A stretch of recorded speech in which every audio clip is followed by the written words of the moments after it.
రానున్న విద్యా సంవత్సరం నాటికి నాగర్ కర్నూలు జిల్లాలోని మెడికల్ కళాశాలలో మౌలిక సదుపాయాల సమకూర్చే విధంగా చర్యలు తీసుకోవాలని రాష్ట్ర వైద్య ఆరోగ్య శాఖ ఉమ్మడి మహబూబ్ నగర్ ఇన్ఛార్జి మంత్రి దామోదర్ రాజనరసింహ అధికారులను ఆదేశించారు. మెడికల్ కళాశాలను రాష్ట్ర ఆబ్కారీ సాంస్కృతిక పర్యాటక శాఖ మంత్రి జూపాలి కృష్ణారావు శాసనసభ్యులు కలెక్టర్తో కలిసి మంత్రి ఆకస్మికంగా సందర్శించారు. నిర్మాణంలో ఉన్న వైద్య కళాశాల భవనాన్ని పరిశీలించారు. ప్రస్తుతం కళాశాలలో ఉన్న మౌలిక వసతులు, వచ్చే విద్యా సంవత్సరానికి అవసరమైన సదుపాయాలను అడిగి తెలుసుకున్నారు. కొత్తగా ఏర్పడిన నాగర్ కర్నూలు వైద్య కళాశాలలో వచ్చే అకాడమిక్ సంవత్సరంలో మరికొంతమంది వైద్య విద్యార్థులు కొత్తగా చేరున్నందున విద్యార్థులకు ఎలాంటి అసౌకర్యం లేకుండా సకాలంలో అవసరమైన మేరకు తరగతి గదులు, హాస్టల్ నిర్మాణ పనులు పూర్తి చేయాలని అన్నారు. ఖచ్చితంగా ఈ ప్రభుత్వము న్యాయం చేస్తుంది. ప్రభుత్వమే ప్రజల ముందుకొచ్చింది. సుమారు 9.5 సంవత్సరాలు ప్రజలకు ప్రభుత్వానికి సంబంధం లేకుండా పోయిండే ప్రభుత్వమే ప్రజల ముందు ప్రతి గ్రామంలో ఈ ప్రజాపాలన అనే సభను ఏర్పాటు చేసి కౌంటర్లు పెట్టి దరఖాస్తు స్వీకరించడం జరిగింది. రాబోయే కాలంలో ఒక్కొక్క గ్యారెంటీని ఇంప్లిమెంట్ చేసుకుంటూ పోతాము. ఆ దిశగా రాష్ట్ర ముఖ్యమంత్రి గారి అభిమతము, కాంగ్రెస్ పార్టీ వాగ్దానము, ఖచ్చితంగా ఈ గ్యారెంటీలు నెరవేరుస్తామని సంపూర్ణమైన విశ్వాసము, ప్రజలకు మా పైన నమ్మకం ఉన్నది. ఆ నమ్మకంతో మేము కూడా ముందుకు పోతాము. ఈ గ్యారెంటీలను అమలు చేస్తాం. హనుమకొండ జిల్లా కలెక్టర్ కార్యాలయంలో ఉమ్మడి వరంగల్ జిల్లా అభివృద్ధిపై జిల్లా ఇన్ఛార్జి మంత్రి పొంగులేటి శ్రీనివాసరెడ్డి ఆధ్వర్యంలో సమీక్ష సమావేశం జరిగింది. మంత్రులు సీతక్క, కొండ సురేఖ, పొన్నం ప్రభాకర్, జిల్లా ప్రజాప్రతినిధులు, అధికారులు సమీక్షకు హాజరయ్యారు. నీటిపారుదల, వ్యవసాయం, పంచాయతీరాజ్, మిషన్ భగీరథ, రహదారులు, భవనాల గృహ నిర్మాణం, అటవీ, దేవాదాయ తదితర 15 శాఖలపై సమీక్ష నిర్వహిస్తున్నారు. అంతకుముందు మంత్రి పొంగులేటి కరుణాపురం వద్ద హైదరాబాద్ హనుమకొండ జాతీయ రహదారిని పరిశీలించారు. అయోధ్య రామమందిర ప్రారంభోత్సవాన్ని పురస్కరించుకుని ప్రధాని మోదీ పిలుపు మేరకు తెలంగాణ గవర్నర్ తమిళిసై సౌందరరాజన్ శ్రమదాన కార్యక్రమం నిర్వహించారు. ఖైరతాబాద్లోని శ్రీ హనుమాన్ ఆలయంలో గవర్నర్ ప్రత్యేక పూజలు నిర్వహించారు. అనంతరం ఆలయ పరిసరాలను శుభ్రం చేశారు.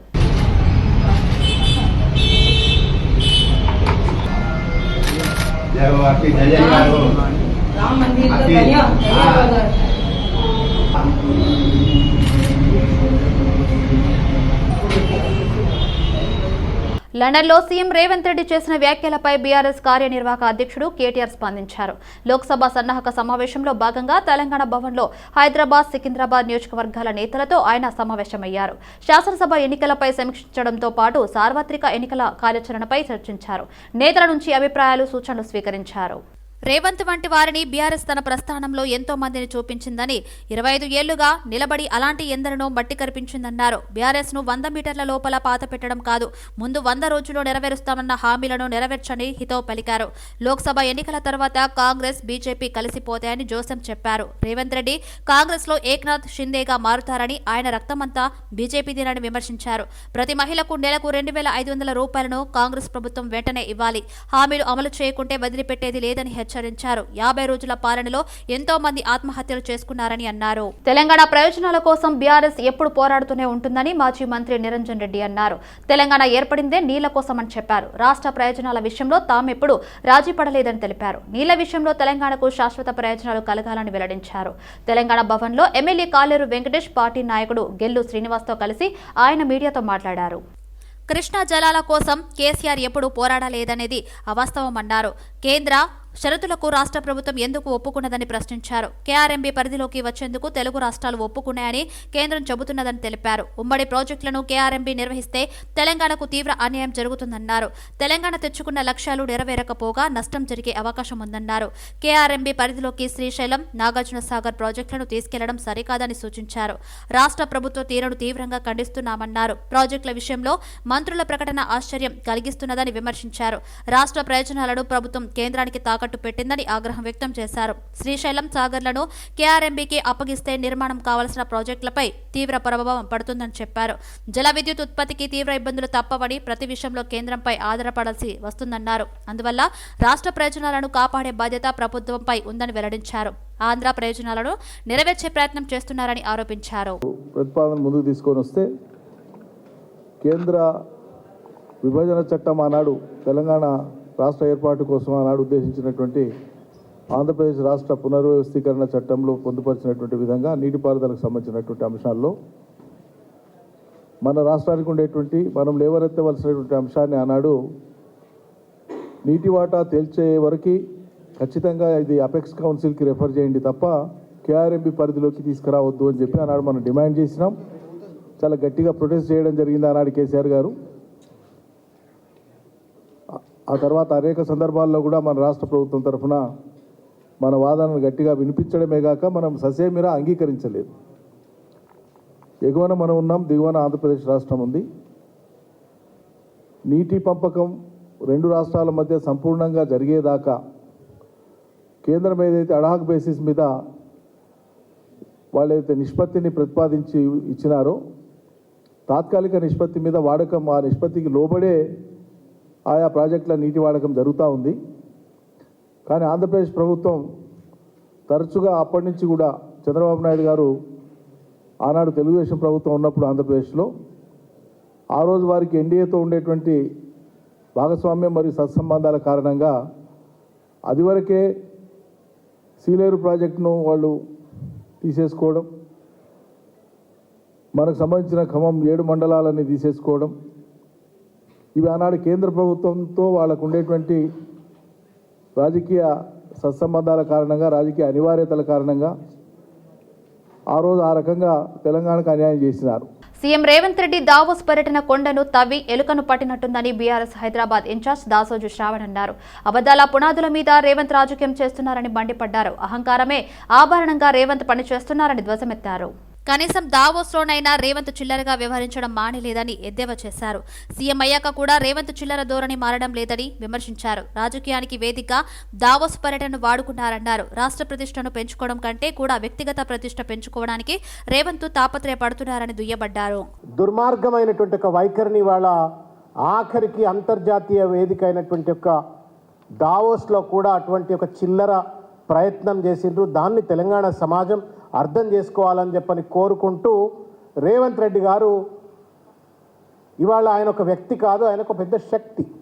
తెలంగాణ ప్రభుత్వానికి ముఖ్యమంత్రి హోదాలో ఉండి ఒక కంట్రీ లెక్క వ్యవహరించకుండా ఒక హుందాగా ఉండాలా అని చెప్పని ఆయన వైఖరిలో మార్పు రావాలన్న ఉద్దేశంతో కూడా తెలంగాణ ప్రజల పక్షాన ఈరోజు ఈ పత్రికా సమావేశాన్ని పెట్టడం అయింది.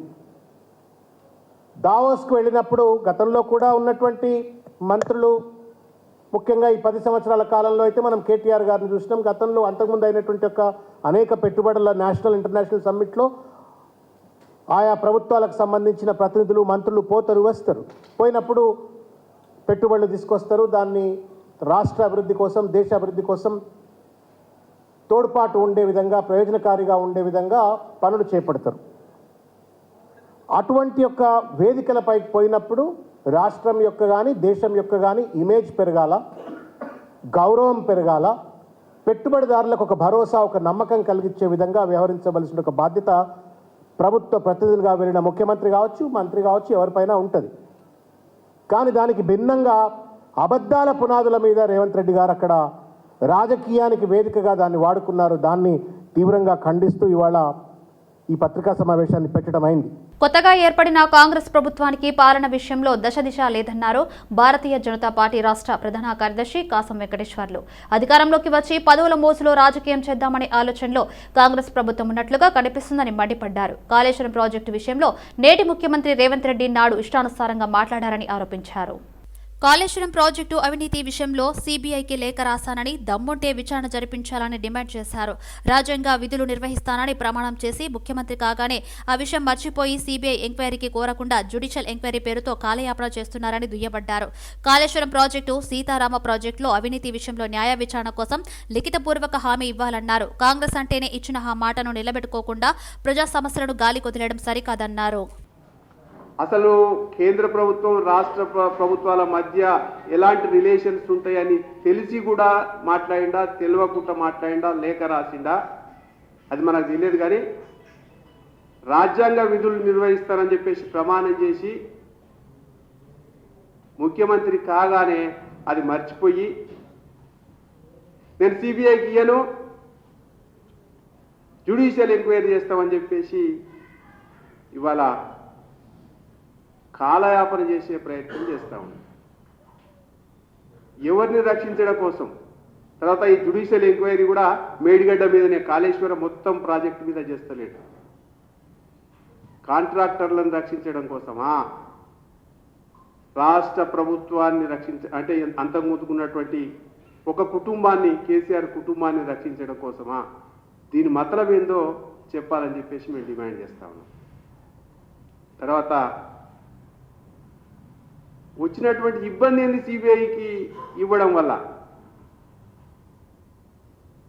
సిబిఐకి ఇవ్వకపోతే ఎస్ నీ కార్యాచరణ ఏందో చెప్పు, దోషులు ఎవరో బయట పెట్టు, కానీ ఏమి చేయకుండా కాలయాపన చేసేటువంటి ప్రయత్నం చేస్తా ఉన్నాం. ఇంకా ఆయన మంత్రివర్గ సహచరులు ఉత్తమ్ కుమార్ రెడ్డి, బట్టి విక్రమార్క, సీతారామ ప్రాజెక్టులో కూడా మొత్తం అవినీతి జరిగింది అంటున్నారు. ప్రధాని నరేంద్ర మోదీ కేంద్ర హోంశాఖ మంత్రి అమిత్ షా తెలంగాణ అభివృద్ధికి సహకరిస్తామని మాట ఇచ్చారని ముఖ్యమంత్రి రేవంత్ రెడ్డి వారిని మొదటిసారి కలిసిన అనంతరం మీడియా ముఖంగా చెప్పారని బీజేపీ నేత దుబ్బాక మాజీ ఎమ్మెల్యే రఘునందన్ రావు గుర్తు చేశారు. రానున్న లోక్సభ ఎన్నికల్లో బీజేపీ అత్యధిక స్థానాలు గెలుస్తుందని ధీమా వ్యక్తం చేశారు. ఎన్ని పార్టీలు కలిసి వచ్చినా తమకే ఎక్కువ సీట్లు వస్తాయన్నారు. బీఆర్ఎస్ లో పార్టీ కోసం పనిచేసిన వారికి టికెట్ రాదని విమర్శలు గుప్పించారు. ఆ పార్టీలో డబ్బులు ఉన్న వారికే టికెట్ ఇస్తారన్నారు. మెదక్లో బీజేపీ ఉందా లేదా అనే విషయాన్ని పార్లమెంటు ఎన్నికల సందర్భంలో హరీష్ రావుకు ప్రజలు చూపిస్తారని వ్యాఖ్యానించారు. నరేంద్ర మోడీ గారు ప్రధానమంత్రి ఉన్నప్పుడు, ఉమాభారతి గారు కేంద్ర జలవనరుల శాఖ మంత్రి ఉన్నప్పుడు కృష్ణా నదీ జలాల పంపకానికి సంబంధించి కేంద్రంలో ఉమాభారతి గారి సమక్షంలో కృష్ణా నదీ జలాల పంపకానికి సంబంధించి జరిగిన మీటింగ్కి ఆంధ్రప్రదేశ్ ముఖ్యమంత్రి హోదాలో చంద్రబాబు నాయుడు గారు, తెలంగాణ రాష్ట్ర ముఖ్యమంత్రి హోదాలో చంద్రశేఖరరావు గారు హాజరై 299 టీఎంసీల కృష్ణా జలాలు మాకు చాలు అని సంతకం పెట్టినటువంటి మాట నిజమా అబద్ధం అనేది ఒకసారి హరీష్ రావు గారు చెప్పాలి. If I'm not wrong and subject to correction, September 2016 లేదా నవంబర్ 2016లో కేంద్ర జలవనరుల శాఖ మంత్రి సమక్షంలో ఇద్దరు చంద్రులు ముఖ్యమంత్రుల హోదాలో పోయి సంతకం పెట్టిండ్రు. ఏమని? తెలంగాణకు 299 టీఎంసీల నీళ్లు చాలని ఇద్దరు, చంద్రశేఖరరావు గారు, చంద్రబాబు నాయుడు గారు ఇద్దరు కలిసి ఆ రోజు సంతకం పెట్టినటువంటి మాట ఎట్లా మర్చిపోతా ఉన్నారనేది ఒకసారి హరీష్ రావు గారిని అడుగుతా ఉన్నాను. ఏం చేసిరు మీరు? 2016 నుంచి 2023 దాకా ఈ రాష్ట్రంలో అధికారంలో ఉన్నది ఎవరు? బహుశా హరీష్ మర్చిపోయినట్టున్నాడు. ఆయననే నీటిపారుదల శాఖ మంత్రి. మొదటి tenure of Telangana TRS party ప్రభుత్వ హయాంలో నీటిపారుదల శాఖ మంత్రి ఎవరు? హరీష్ రావు గారు. కృష్ణా జలాల మీద చంద్రశేఖరరావు గారు సంతకం పెట్టినప్పుడు నీటిపారుదల శాఖ మంత్రి ఎవరు? హరీష్ రావు గారు. ఇవన్నీ మరిచిపోయి ఏదో మంచి జరిగినన్ని రోజులు మేం చేసినాం, ఎలక్షన్లు రాగానే కేంద్ర ప్రభుత్వాన్ని తిట్టాలి, బీజేపీని తిట్టాలి, బీజేపీని బదనాం చేయాలి. దుబ్బాకల ఉప ఎన్నిక రాగానే మోటార్లకు మీటర్లు వస్తాయి. అయోధ్య శ్రీరాముని ప్రాణ ప్రతిష్ఠ కోసం దేశమంతా ఎదురు చూస్తుంది. దేశవ్యాప్తంగా ఉన్నవారు అయోధ్యకు చేరుకుంటుండగా ఆ మహోత్తమ కార్యక్రమాన్ని వీక్షించేందుకు హైదరాబాద్ లో అన్ని ఏర్పాట్లు చేస్తున్నారు బీజేపీ నేతలు. నిజాం గ్రౌండ్ లో పెద్ద స్క్రీన్ ఏర్పాటుకు రంగం సిద్ధం చేశారు. అయోధ్యలో శ్రీరాముని ప్రాణ ప్రతిష్ఠను లైవ్ షోకు నిజాం గ్రౌండ్ లో అన్ని ఏర్పాట్లు జరుగుతున్నాయి. బిగ్ స్క్రీన్ ఏర్పాటు చేసి అందరూ వీక్షించేలా ఏర్పాట్లు చేస్తున్నారు. దానికి సంబంధించిన కార్యక్రమాలను బీజేపీ ఎంపీ ఓబీసీ మోర్చా జాతీయ అధ్యక్షుడు లక్ష్మణ్ ప్రారంభించారు. जहाँ राम का जन्म हुआ अयोध्या में, ये 500 साल का इतिहास, आज एक भव्य कार्यक्रम, आज पूरा दुनिया के लोग आज ये अयोध्या नहीं पहुंचा सके. हमारे प्रधानमंत्री बड़ी निष्ठा से 11 दिन उपवास लेकर वो पूजा प्रोग्राम में 140 करोड़ आबादी का प्रतिनिधि रूप में जो भाग ले रहे हैं.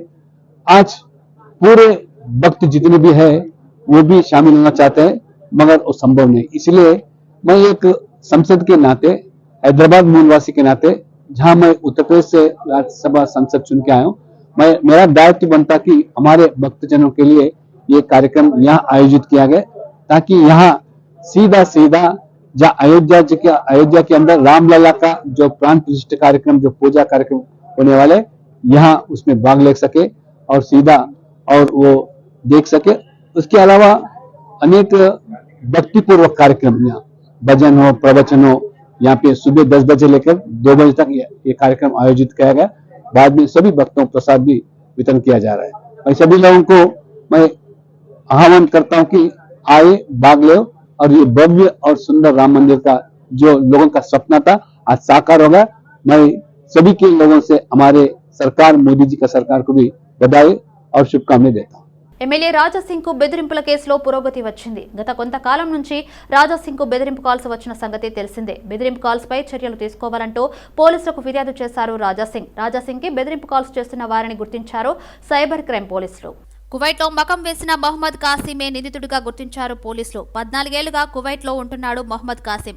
చాంద్రాయన గుట్ట నుంచి దుబాయ్కి వెళ్లి అక్కడి నుంచి కువైట్లో కాసిం సెటిల్ అయ్యారు. మహమ్మద్ కాసిం కోసం ఎల్ఓసిని జారీ చేశారు సైబర్ క్రైమ్ పోలీసులు. ఇంటర్నెట్ ప్రోటోకాల్ ద్వారా రాజాసింగ్ కి బెదిరింపులకు పాల్పడుతున్నాడు కాసిం. పటంచెరు నియోజకవర్గం అమీన్పూర్ మండల్ పటేల్గూడ గ్రామంలో గ్రామసభ నిర్వహించారు. ఈ కార్యక్రమానికి సర్పంచ్ నితీషా, అమీన్పూర్ ఎంపీపీ ఇర్లా దేవానంద్, గ్రామ వార్డు మెంబర్లు, ఎంపీటీసీలు, గ్రామస్తులు హాజరయ్యారు. ఈ సందర్భంగా గ్రామంలో నెలకొన్న వివిధ సమస్యలు, దానికి పరిష్కారాలు, అభివృద్ధి పనులపై సమావేశంలో చర్చించారు. ఏదైతే సూచించారో అంశాల వారీగా బడ్జెట్ను బట్టి ఈ యొక్క ప్రతిపాదనలు తీసుకున్నటువంటి దాన్ని కూడా ఏది ముందు క్రియేట్ చేయాలనేది ఒక ఆలోచన చేసి మేము చేస్తామని కూడా ఈ యొక్క సభను విజయవంతం చేసినందుకు మీ అందరికీ ధన్యవాదాలు. ప్రధానమంత్రి గారు ఆంధ్రప్రదేశ్ లోపల దాదాపు 500 సంవత్సరాల నిరీక్షణకు తెర దింపి ఈ రోజు 22వ తారీఖు రోజు పెద్ద కార్యక్రమం, ప్రతిష్టా కార్యక్రమం నిర్వహిస్తున్నందుకు వారికి అందరికీ కూడా మన మండలం తరఫున, మన తెలంగాణ తరఫున కూడా ధన్యవాదాలు తెలియజేస్తున్నాం. మరి అక్కడే కాకుండా వివిధ కాలనీల ఉన్నటువంటి ఏదైతే మందిరాలు ఉన్నాయో మందిరాల దగ్గర మంచిగా మనం నీట్గా చేసుకొని ఏదైనా అన్నదాన కార్యక్రమాలు ఇవన్నీ చేసుకున్నట్టుగా ఉంటే తప్పకుండా మేము అందరం అటెండ్ అవుతాము. పెద్ద మొత్తంలో చేయవలసిందిగా మీ అందరినీ కోరుతున్నాం. బంజారాహిల్స్ పోలీస్ స్టేషన్ లో ఫిర్యాదు చేయడానికి వచ్చారు కొండ విశ్వేశ్వరరెడ్డి. అయోధ్య రామ మందిరంలో భగవంతుడు శ్రీరాముడి ప్రాణప్రతిష్ఠకు వెళ్లే సమయంలో తాను ఎవరి మీద వ్యాఖ్యలు చేయడానికి ఇష్టపడట్లేదని కొండ విశ్వేశ్వరరెడ్డి అన్నారు. అందులో సమాజంలో దిగజారిపోయిన వ్యక్తుల గురించి కూడా తాము వ్యాఖ్యలు చేయదలుచుకోలేదని స్పష్టం చేశారు. దయచేసి ఎందుకు వచ్చాను అనే విషయంలో మీడియా ముందు బ్రీఫ్ చేయడానికి కూడా ఈ సమయంలో నాకు ఇష్టం లేకున్నా మీడియా మీద గౌరవంతో ఇంతే చెబుతున్నాను, అర్థం చేసుకోండి తెలిపారు. రానున్న రోజుల్లో ఏదన్నా ఉంటే తప్పకుండా తెలియజేస్తానన్నారు. దాని గురించి మంచి సమయంలో దాని గురించి వివరంగా మాట్లాడదలుచుకోలేదు. నేను పోయి వస్తా, అందరికీ అక్షంతలు తీసుకొస్తా, ప్రసాదం కూడా తీసుకొస్తా. ఇది యాక్చువల్లీ నేను ఇయ్యదలుచుకోలేదు, ఈ కంప్లైంట్ కూడా ఇయ్యదలుచుకోలేదు, ఇగ్నోర్ చేయదలుచుకున్నా. కానీ కొందరు మా పెద్దలు అన్నారు ఇటువంటి భాష, మాటలు, థ్రెట్స్ ఇవన్నీ కూడా ఎంకరేజ్ చేయొద్దు, మీరు రికార్డుకి అయితే కంప్లైంట్ ఇవ్వమంటే కంప్లైంట్ ఇస్తానికి వచ్చిన. ఏమని ఇచ్చారు సార్? కంప్లైంట్ ఏమని ఇచ్చారు? అది వివరంగా ఓదలుచుకోలేదు. ఇది 3 రోజుల కింద అయింది, 3 రోజుల కింద అయింది. ఇది ఎందుకు ఆ దిగజారిపోయిన మనుషుల మీద, లేకపోతే ఆ దిగజారిపోయిన మాటలు, సంస్కృతి లేని మనిషి, సంస్కృతి లేని భాషది ఈ సమయంలో మాట్లాడదాం. ఇది ఎక్కడ మాట్లాడారు? ఏంటి విషయం? ఫోన్లోనే మాట్లాడారు. ఫోన్లోనే అంటే నాకే ఫోన్ చేసింది, నేను ఫోన్ చేయలేదు. డైరెక్ట్ నాకే. మాదిగలకు కాంగ్రెస్ పార్టీతో విడదీయరాని అనుబంధం ఉందని మాదిగ రిజర్వేషన్ పోరాట సమితి రాష్ట్ర అధ్యక్షుడు మేడి పాపయ్య మాదిగ తెలిపారు. ఎన్నో పర్యాయాలు ఉమ్మడి ఆంధ్రప్రదేశ్లో మాదిగ ఉపకులాల మద్దతుతో కాంగ్రెస్ పార్టీ ప్రభుత్వం ఏర్పరిచి అంతే నిబద్ధతో మాదిగల విద్య, ఉద్యోగ, రాజకీయ రంగాల్లో అభ్యున్నతికి కాంగ్రెస్ పార్టీ కృషి చేసిందన్నారు. తెలంగాణ ఏర్పడ్డాక కూడా గడిచిన రాష్ట్ర అసెంబ్లీ ఎన్నికలలో బాధికలు ఏకపక్షంగా ఓట్లు వేసి కాంగ్రెస్ పార్టీని గెలిపించుకున్నామన్నారు. కాంగ్రెస్ ప్రభుత్వం రానున్న పార్లమెంటు ఎన్నికలలో మాదిగలకు 2 ఎంపీ సీట్లు, 1 రాజ్యసభ సీటు, ఎమ్మెల్సీలు, నామినేటెడ్ పదవులు ఇచ్చి మాదిగలకు రాజకీయంగా న్యాయం చేయాలని తెలిపారు. ఈ కార్యక్రమంలో మాదిగలకు మద్దతుగా బీసీ సంక్షేమ సంఘం జాతీయ అధ్యక్షుడు జాజుల శ్రీనివాస్ గౌడ్ పాల్గొన్నారు. ఈ రౌండ్ టేబుల్ సమావేశాల్లో పేర్కొన్న ఎజెండాకు, డిమాండ్లకు యావత్తు బీసీ సమాజం తరఫున మేము సంపూర్ణ మద్దతు తెలియజేస్తున్నాం. మాదిగల డిమాండు న్యాయమైనది, ధర్మమైనది. మాదిగలు కోరేటువంటి డిమాండ్లు ఈ గొంతెమ్మ కోరికలు కావు. మాదిగలకు జనాభా దామాసి ప్రకారం ఒక రాజకీయ వాటా అడుగుతున్నారు. జనాభా దామాసి ప్రకారం విద్య, ఉద్యోగ, ఆర్థిక, రాజకీయ రంగాల్లో మా వాటా మాకు కావాల్సిందే అని చెప్పి నినదిస్తున్నారు. కాబట్టి గత ప్రభుత్వం, నియంత ప్రభుత్వం, కేసీఆర్ నియంతృత్వ పోకడలతోటి ఈరోజు బహుజన సమాజాన్ని మొత్తం దూరం చేసుకొని గారు, అట్లాగే డెక్కలెక్కల పోరాట సమితి మరి బాణాల మంగేష్ గారు, మన మహిళలు ఉత్తమ గారు, ఇంకా తదితరులు చాలామంది కూడా ఈ యొక్క రౌండ్ టేబుల్ సమావేశంలో పాల్గొనడం జరిగింది. ఇది ప్రధానమైనటువంటి రౌండ్ టేబుల్ సమావేశము ఎజెండా. మా యొక్క బలమైనటువంటి ఈ యొక్క 60 లక్షల మంది మాదిగల తరపున ఈ రాష్ట్రంలో ఉన్నటువంటి ముఖ్యమంత్రి గారికి అప్పీల్ చేస్తూ ఉన్నాం. సికింద్రాబాద్ కాప్రా పరిధిలోని జమ్మికట్ట శ్మశాన వాటిక సమీపంలో ప్రభుత్వ భూమిలో వెలిసిన అక్రమ నిర్మాణాలను రెవెన్యూ అధికారులు కూల్చివేశారు. తెల్లవారుజామున 4 గంటలకు సుమారు 200 మంది పోలీసుల బందోబస్తుతో వచ్చి అక్రమ నిర్మాణాలను తొలగించారు. 199 సర్వే నెంబర్లో ఉన్న ప్రభుత్వ స్థలాన్ని పూర్తిగా అధికారులు స్వాధీనం చేసుకున్నారు. ప్రభుత్వ స్థలాలను కబ్జా చేసి యథేచ్ఛగా నిర్మాణాలు చేపడుతున్న వారిపై కఠిన చర్యలు తప్పవని అధికారులు హెచ్చరించారు. ఐటీ పరిశ్రమల ఏర్పాటుకు వసతి సౌకర్యం కల్పించే ఐస్ ప్రాడ్ కీలక మైలురాయి దాటింది. 1 మిలియన్ స్క్వేర్ ఫీట్ వసతి కల్పించింది. సాఫ్ట్వేర్ పరిశ్రమలకు స్పేస్ ప్రొవైడర్ గా ఉన్న ఈ సంస్థ హైదరాబాద్ లోనూ నూతన భవనాన్ని ప్రారంభించిందని సంస్థ సీఈఓ సుందరి పాటిబండ్ల తెలిపారు. హైదరాబాద్, పూణే, బెంగళూరు ప్రాంతాలలో ఐటీ పరిశ్రమలకు వసతులు సమకూరుస్తున్న ఐస్ ప్రాడ్ హైదరాబాద్ కేంద్రంగా సేవలు విస్తరించినందుకు ముందుకు వచ్చిందన్నారు. ఐటీ కారిడార్లో 5 అంతస్తుల భవనాన్ని అందుబాటులోకి తెచ్చారన్నారు. బెంగళూరు లివింగ్ కాస్ట్ ఎక్కువగా ఉన్నందున ఐటీ కంపెనీలు హైదరాబాద్ వైపు చూస్తున్నాయని సంస్థ ప్రతినిధులు చెప్పారు. స్టార్టప్ కంపెనీలకు తక్కువ ధరలకు తమ సంస్థలో స్థలాలు కేటాయిస్తున్నామన్నారు. పరిశ్రమలకు అవసరమైన అన్ని సదుపాయాలు కల్పిస్తామని తెలిపారు. సపోర్ట్ చేస్తా ఉన్నారు. సో చాలా thanks. This is the Arbit అనేది 2.5 lakh square feet space. So covered in 5 floors, 4,000 seats తో employees 4,000 employees ని అకామిడేట్ చేయగలుగుతాం ఇక్కడ. అండ్ మేము 2017లో ఐస్ ఫ్లోట్ స్టార్ట్ చేసాము. అండ్ చిన్న సెంటర్తో స్టార్ట్ చేసి అండ్ దెన్ ఎక్స్పాండ్ చేస్తూ వచ్చాము. సో ఇప్పుడు విజయవాడ, పూణే, బెంగళూరు, చెన్నై, హైదరాబాద్ కలిపి 5 cities already we have 18 centers and 1.3 million square feet undi. Hyderabad we crossed 1 million square feet. By 2024 we are planning to add other 0.7 million, so to achieve 2 million square feet by 2024. And we always work with the very creative designs to give the మంచి work space ఇవ్వడానికి employees బాగా ఎఫెక్టివ్గా work చేసుకునేటట్లు. గడ్డి Annaram division పరిధిలోని సరూర్ నగర్ చెరువు కట్ట కింద జరుగుతున్న టన్నలింగ్ పనులను ఎల్బీ నగర్ ఎమ్మెల్యే దేవిరెడ్డి, సుద్దిరెడ్డి అధికారులతో కలిసి పరిశీలించారు. గడ్డి అన్నారం డివిజన్లో వరద నీటి సమస్యలు తీర్చే ప్రయత్నంలో భాగంగా టన్నలింగ్ పనులు చేపడుతున్నామని తెలిపారు. స్థానిక ప్రజలకు ఇబ్బందులు తలెత్తకుండా పనులు పూర్తి చేయాలని ఆదేశించారు. ఇప్పటికే దాదాపు 95% పనులు పూర్తి కావడం జరిగిందని చెప్పారు. మిగతా పనులు త్వరితగిన పూర్తి చేయాలని ఆదేశించారు. గతంలో వరద నీటి సమస్యల కోసం 2 గేట్లు పట్టించడం జరిగిందని గుర్తు చేశారు. ఇట్టి పనులు పూర్తి అయితే గడ్డి అన్నారం డివిజన్ వాసులకు వరద నీటి నుంచి పూర్తి స్థాయిలో సమస్యలు తీరుతాయని ఆనందం వ్యక్తం చేశారు. నియోజకవర్గ పరిధిలోని ప్రధాన సమస్యలు ఒక్కొక్కటిగా పరిష్కారం చేయడం జరుగుతుందన్నారు. ప్రజలు కూడా తమ సహాయ సహకారాలు అందించి నియోజకవర్గ అభివృద్ధికి తోడ్పాటు అందించాలని సుధీర్ రెడ్డి కోరారు.